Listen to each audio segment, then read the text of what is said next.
Sports Speak Podcast. I'm your host, Aaron Daniels, and I got a good friend of mine, Coach Keith Coleman. And let me rave about him real quick before I turn him loose on the microphone. This guy right here, I met him roughly 6 years ago whenever I first started my stint down in Muskogee. And he was one of the guys that gave me the time of day. I could tell he was well decorated and still is as far as his accolades go as a coach. He always made me feel welcome. And then he made the jump to Piedmont High School shortly before they gave me the head boys basketball job around here. And he was instrumental in selling me, so to speak, to the administration and convinced them to take a chance on a young guy. So me and him have quite the history, and he's a good, solid dude that knows his stuff. Coach Coleman, how you doing, man?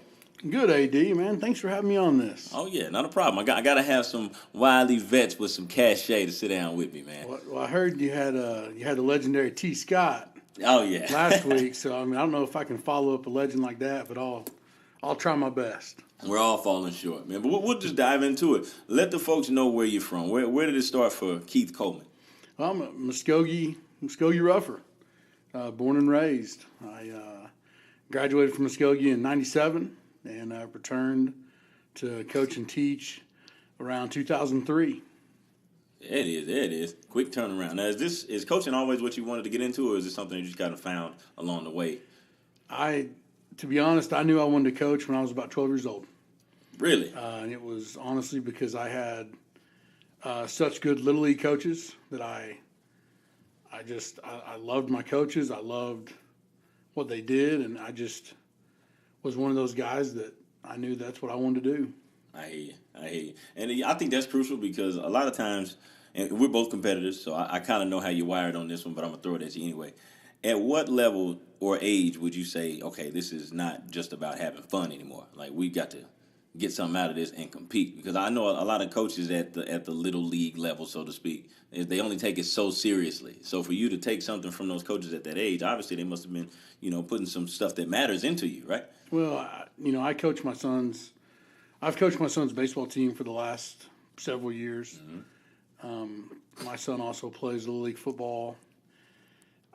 I think that until you get probably last year of junior high, maybe ninth grade, I really think where, the emphasis is on winning so much at a young age that people forget about fundamentals.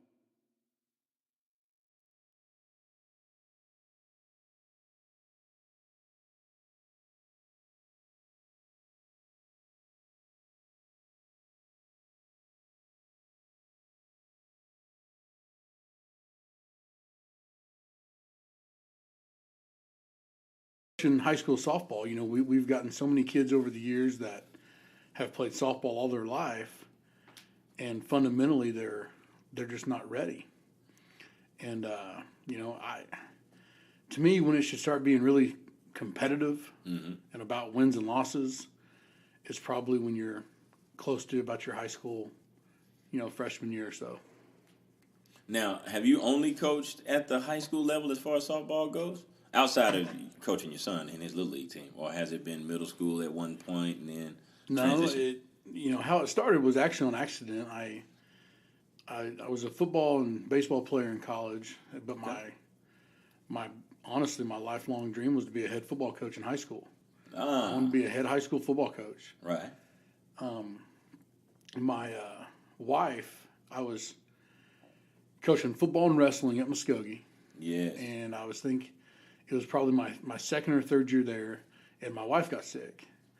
And because of that, I had to step out of a football season for that year, where our athletic director, Bobby Jefferson, in order to honestly to make up for the money I was going to lose being an assistant football coach and assistant wrestling coach, he hired me as the head slow pitch softball coach at Muskogee. Wow. And that wouldn't start until the spring. Gave you some time. And so it gave me some time to, be with my wife and let her go through all of her treatments. Absolutely. And that's really how it started. Honestly, I thought it'd be a 1-year deal. Mm-hmm. I had never coached girls. I didn't know about coaching girls. I really didn't know much about softball.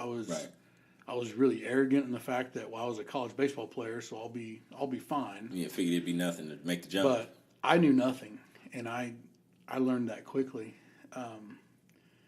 And really, the reason why I'm still coaching softball today is because of a guy named Hal Sands.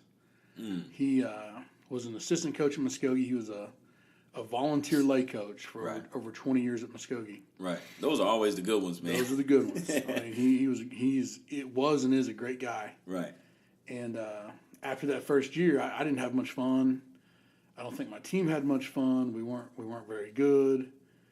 But Hal, he convinced me to give it one more year. And I respected him so much that I did. And as I say, the rest is history. If you'd have told me 20 years ago that I would be a softball coach and that's the only sport that I'm interested in coaching at this level, Right. I would have said you're crazy.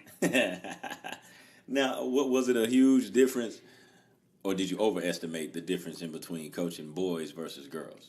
Was there one of those aha type moments, like, okay, Man, just over the years, I think I have a little better understanding of female athletes now. I know I learned early on that you can't coach them like boys. The biggest difference that I've noticed over my career is boys are so ego driven. They're so they don't need you to tell you how good they are as much, because they know if they get 3 hits, or if they rush for 200 yards, or if they score 20 points in a basketball game, they know that was good. Yeah, we'll need that pat on the back, right? Whereas girls, they're more about, they want to please.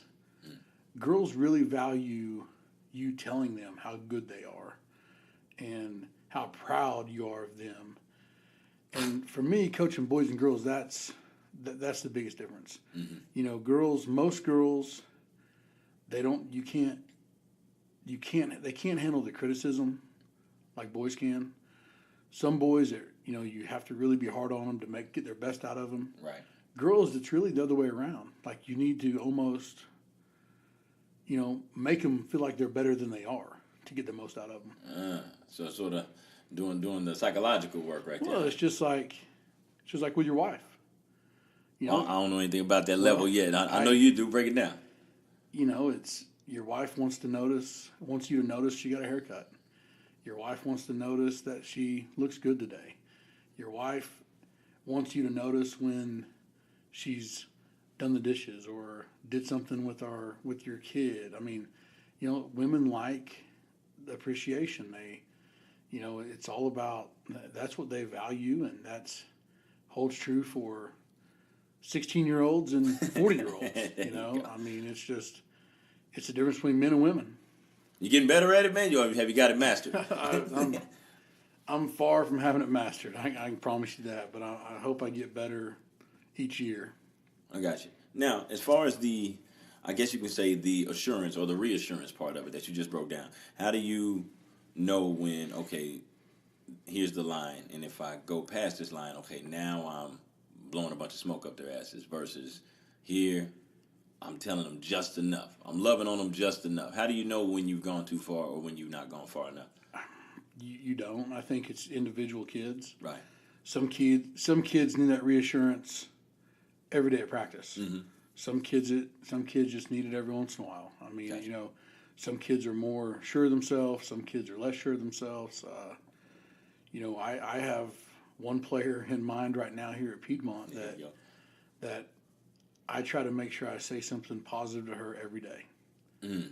And she's one of those kids that she thrives on, someone telling her good stuff. On the positivity piece. I like that. I think somebody told me this one time, and I just sat back and I watched it, and my career started coaching girls too, and I think it was the best thing that ever could have happened to me.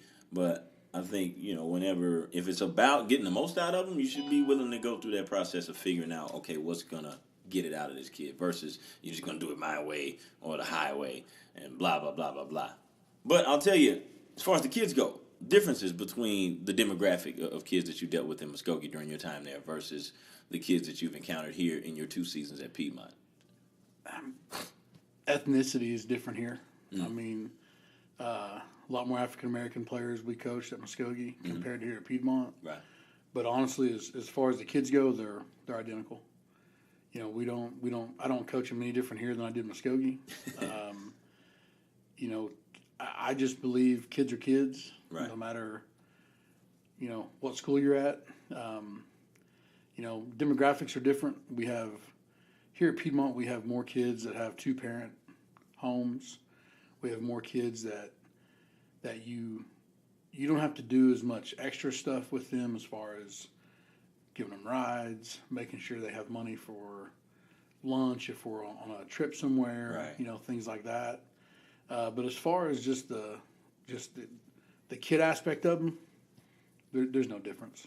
So I'm pretty sure it's safe to assume that the transition was pretty smooth from Muskogee to Piedmont. Yeah, it was. I mean, it was a lot harder in the beginning, just because it wasn't just me taking a new job. This is only my second job. Right. A lot of people don't know that because you got some skin in the game, but it's been at one spot That's primarily. right. I was a Muskogee guy. I'd lived there since about fourth grade. That's the only job I'd ever had. It's the only thing I knew. Right. And really the biggest adjustment wasn't so much with Piedmont, it was with me, coming into a place where I didn't know anyone, where basically I had to prove myself all over again. In Muskogee, I knew everyone. I knew all the people at the banks. I knew all the police officers. Right. I knew all the teachers. I knew all the administrators. I knew a lot of my players' parents and grandparents. To come in here and not knowing anyone, So really, the big adjustment for me was just new surroundings for me. Now, did that light a flame under you as far as the competition goes? Where you dream like, okay, I want to show some folks that It definitely did. I loved Muskogee. I loved my time there. Mm-hmm. I got to a point in my career where I just felt like I needed a new challenge. Mm-hmm. And I've been fortunate enough that we were good enough in Muskogee for years that there's been several job opportunities along the way. I didn't know if I'd ever leave Muskogee. I knew that if I did, it would have to be the right situation. When I decided to take the Piedmont job, it definitely lit a fire in me. It felt like basically being a new coach all over again. It's been a great 2 years. That's good. Your girls though, your Piedmont girls. You talked about the transition for you, but how was it for them dealing with new management, so to speak? Were there some old habits you had to break and some new ones you had to create, or some walls, some barriers you had to break down? Take me through that. Well, it was definitely difficult for the upperclassmen. Just like I'm sure it was difficult for the upperclassmen at Muskogee. Anytime you get a new head coach, there's gonna be new ways of doing things. Mm-hmm. And Piedmont had been very successful in the past. But like I tried to explain to them, is I'm going to do things the way that I believe in. I'm going to follow my philosophy. Right. The things that have proven to be successful for me over the years. And year two was a lot easier than year one. Was it a buy-in situation at that point? Yeah, I think so. I think it was, just building relationships with the kids, because that's, I don't care what sport you coach. It's all about relationships. The kids need to trust you. They need to see how hard you're going to work. They need to see that, and they need to see success. They need to see that the stuff you're talking about helps them. Actually works. And, I think last year, we had, for my standards and for Piedmont standards, we had a down year. We were 18-18. But we had a lot of new kids playing. We had a lot of upperclassmen that hadn't played a whole lot. We only had a handful of kids that really had varsity experience in the past.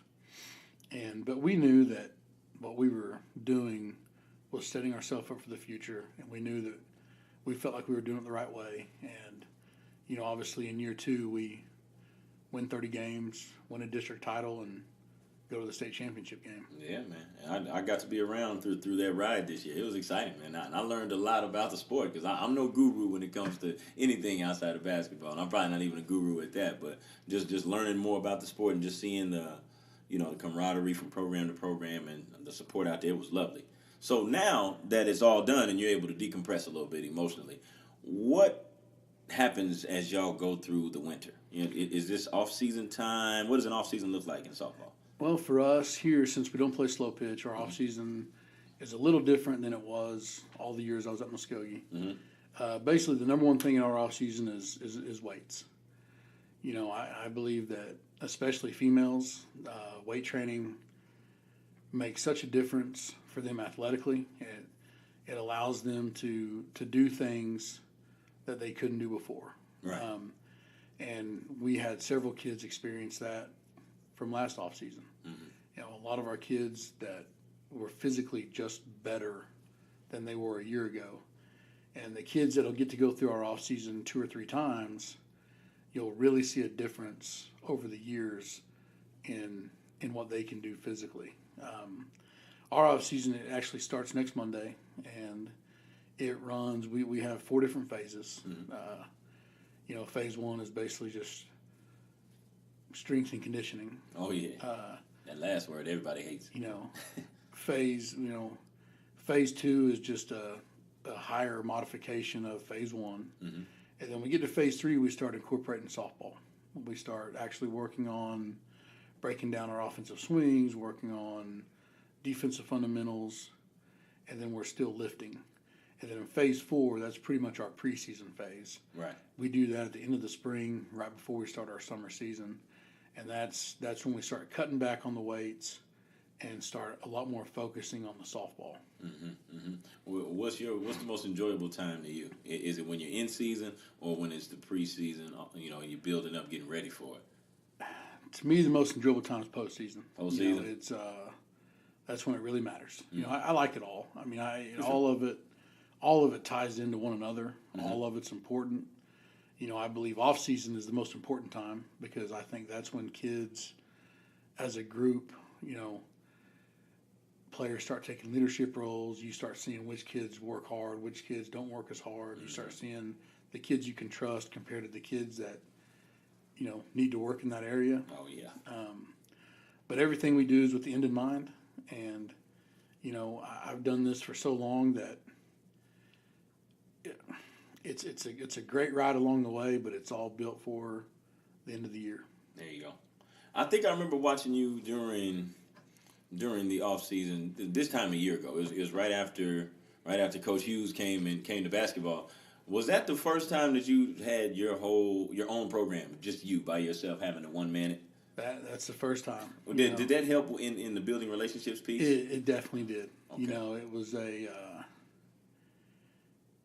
It was definitely because it was the first time the kids could be around me when there wasn't the pressure of playing time and lineups and kids could actually relax, and I think I could relax, and you didn't have to worry about a game that day, or a kid didn't have to worry about making sure that they worrying about playing well, and they could just relax and get to work, and that was really whenever I think if you ask the players, that's whenever we really got to know each other, and it was a great time for us last year. I think the vast majority of our kids loved off season.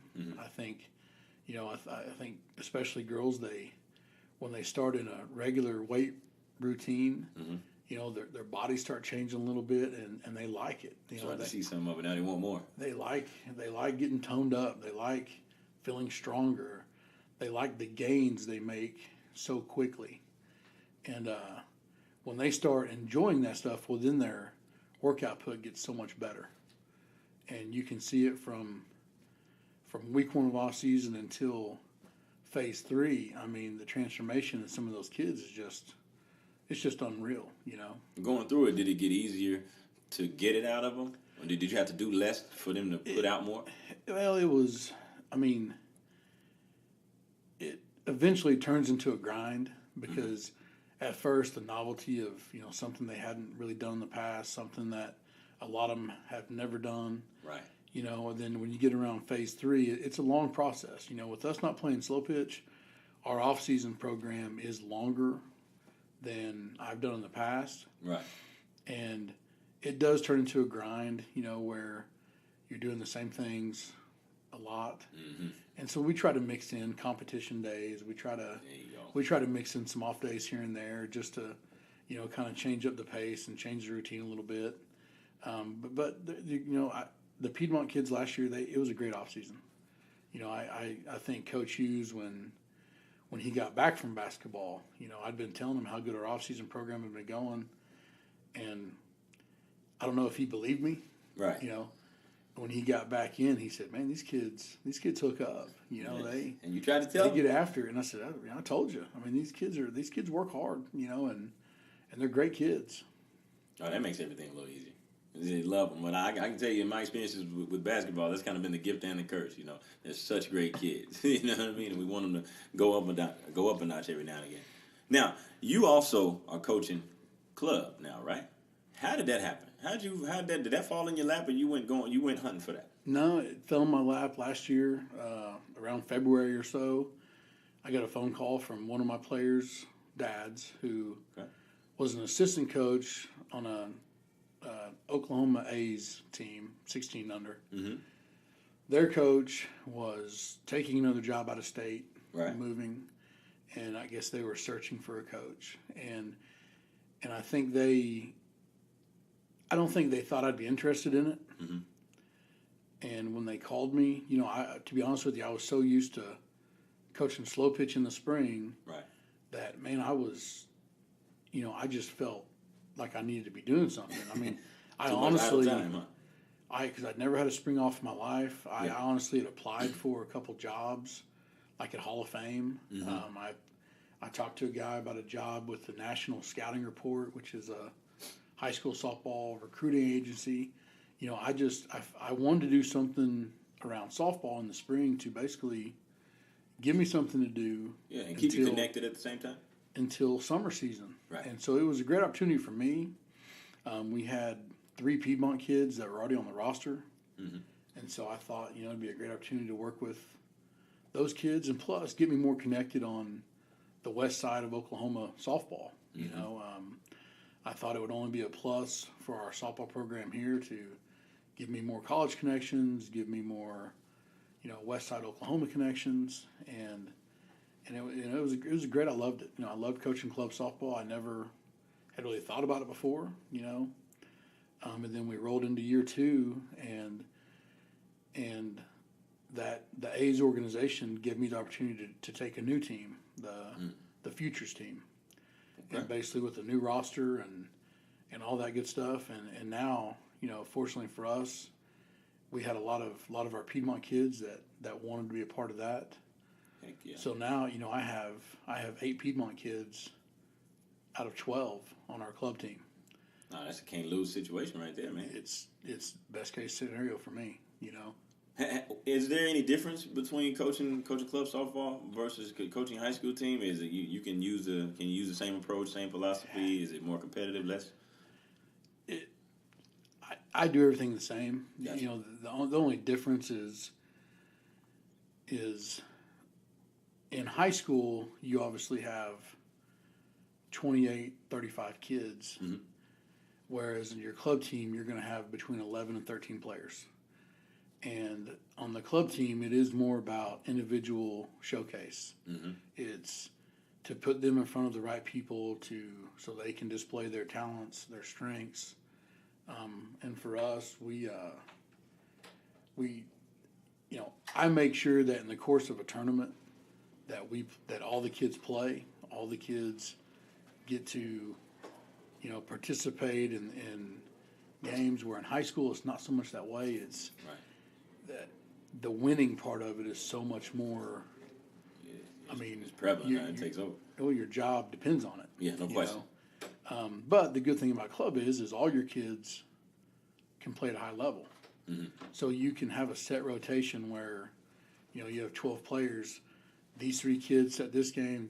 These 3 kids set the next game. These 3 set the next game, and you don't skip a beat because all of your kids are high quality softball players.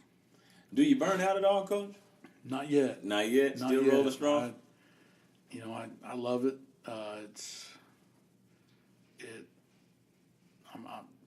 It keeps me fired up. Right. I love coaching softball. I love the program that we're in. I love our club team. I love the direction that we're going, and it's an exciting time. From an instructional standpoint, let's say if I were to bring a beginner, okay, somebody who hadn't ever played softball or baseball before ever, and I say, hey, I know a guy, and I bring him to see Keith Coleman. What do you start with in terms of teaching the game for a kid that knows nothing about it?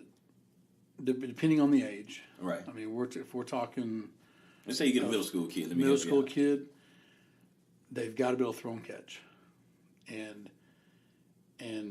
most kids that have not played baseball, softball, by the time they are in middle school, unless they are just a phenomenal athlete, it is very difficult for them, because baseball and softball, athleticism takes a backseat to skill.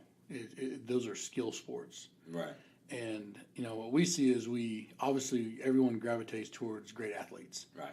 And over the years, I've found great athletes to come and play softball. I mean, hey, we want to get you out there and just see what you can do.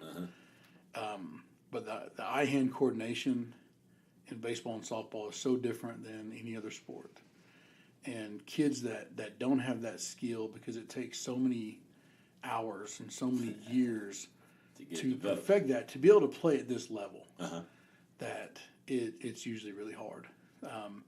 But for any kid that's just starting the sport, throwing and catching is the number one thing, because if you can't throw and catch, you can't play. I know Aaliyah Wilson, probably the best female athlete I've been around. Yeah, best one I've ever gotten to be around and coach, no doubt. And, we at Muskogee, we convinced her to come and try slow pitch softball her junior year. Yeah, I remember that year, man. And I remember that spring. She comes in and she was by far our best athlete, by far. And within 2 weeks, I'm having to basically convince her to go back to the gym. Not because we didn't like her. We loved Aaliyah. Yeah, Our kids loved Aaliyah. She was Right. a great teammate. She was great to have around. But I was afraid she was going to get hurt. It was that bad. And I knew I wasn't going to be the guy that got the best darn female basketball player in the state of Oklahoma hit in the face with a ball during practice. Oh, yeah. And it just goes to show that, it's such a skill sport, and it's so different than, football, basketball, and it's a sport that typically the kids that are really good at it, they've been playing it for a long time. Right. I'm glad you said the F word, football. How was your coaching experience coaching football, man? Take me through that. Was the preparation for that any way at all similar to the preparation process of softball? Or was there anything that you learned or did as a coach in football that you could take over and incorporate it into softball? I know for me, I learned an awful lot about coaching from Ron Lancaster and Matt Hennessy. The organizational philosophies that I have are basically 100% based off what I learned from them. The preparation, a lot. As far as the sport goes, they're totally different. But Right. as far as being a manager of your staff, making sure that practice plans are sound, making sure that kids are committed. I learned all that stuff from coaching football. I know for me personally, I feel like that I've been so lucky that coaches that I was able to work for. You have in football, I was able to work for Ron Lancaster and Matt Hennessy, both. Ron Lancaster's a Oklahoma High School Hall of Famer. No doubt. Matt Hennessy's going to be a Oklahoma High School Hall of Famer. Yeah, both those names carry weight. Bobby Jefferson was my athletic director. He was the guy that I was his assistant in wrestling, a guy that I wrestled for in high school. He's an Oklahoma High School Hall of Famer. And then when I started being a head coach, I was so fortunate to be able to hire great assistant coaches. for a long time, I had the least amount of experience on my entire staff. Was that good? It was great, and I know people thought I was crazy. We hired a guy named Daryl Wood. That was a high school coach of mine in high school. He was a baseball coach, and he had been a head high school softball coach at Oakdale for years, and basically built that program into a dynasty. They annual state championship contenders. Whenever he retired, he set out one year, and then I convinced him to come be an assistant coach for us. Yeah. And during that time, I got to hire a guy named Miles Thomas. Yeah, Coach Thomas, man. Who was a Good head dude. high school baseball coach, head high school softball coach for several years. Right. Then I got to hire Coleman Hughes. Yes, sir. And I had Coleman's wife Heidi already on staff. Right. Who, was a high level player for years of her own. And then I got to hire Don Yates, who was a head high school baseball coach for a long time. A lot of credibility on this staff. I got to work for amazing coaches that really taught me how to coach. And then I got to work with guys that had tons of success and tons of experience that I got to learn from as well. And so, like I said, I've been very blessed with that. I've been around great coaches my entire career. I say, if you're the smartest person in the room, you're in the wrong room. And I don't think I ever have been. I got two more questions I want to throw at you, Coach, and I'm going to turn you loose and let you go enjoy your lunch, man. As a father, okay, you have a kid, and he's also an athlete. Now, I've always been told this, and I've actually seen it even whenever I was playing. When you've got a parent that coaches their kid, or even if you don't, you just have a player a kid that's an athlete, he's yours or she's yours, and you're a coach yourself. You're either too hard on them or not hard enough on them. How do you manage to just be dad when you got a kid, not only that's an athlete, but he plays the sports that you've coached and that you played in your day? Well, for me, it's simple. I correct him on effort. I correct him on the mental, making sure he's hooked up, things he can control. Right. But, I can say that I really, when the game's over, I ask him, did he have fun? Did he learn anything? And I think that for me, I've been around coaching young athletes for so long, and I've seen so many parents, the way they act. I think that's taught me how not to act, to be honest with you. And I've got to deal with great parents who, all they do is support their kids and love them as much as possible. And I've been around parents that, man, their kids can never do anything right. And that's people I've played with, kids I've coached. For me, it's especially with my son who's 10 years old. I want him to love playing sports. I don't want him to feel pressure. I don't want him to feel like he's got to perform at a certain level to be valued. I want him to love this sport, because the thing is, at the end of the day, youth sports, that's what it's about. Teaching kids how to play and teaching kids to love the sport. Those are the kids that want to play it later on, and they don't want a mom or dad that's constantly just grilling them about every at bat or every snap or every possession on a basketball court. And that's what I try to do with my son, and I haven't pushed him real hard. When he wants to go hit, we go hit. When he wants to play catch in the front yard, we play catch. I'm not gonna make him do it. I want it to be something that he wants to do. Absolutely. So it's not a struggle for you, huh? You got it down for now. Well, I don't know if I'm doing it right, but that's how I do it. I got you. Here's how we're going to put a bow on this, Coach. You are, correct me if I'm wrong, 15 years in now? How long you been doing this? Yeah, around approximately 15 years. I'm not sure if it's 14 or 15. It's gone by fast, I can tell you that. It doesn't seem that long. We'll always round up then. We'll say, in your 15 years of doing this, I believe you told me you've been to 3 state championship games now. As a softball coach, you won 1, right, and ended up losing 2. I mean, that's still pretty good. I think that's a testament to how difficult the process is to be one of those last 2 standing. But what I want to ask you, any goals left? What's left for Coach Coleman to pursue in his career? I want to win. I want to win a lot of state championships. Yeah. That's what I want to do. I mean, it's when we won one in 2009,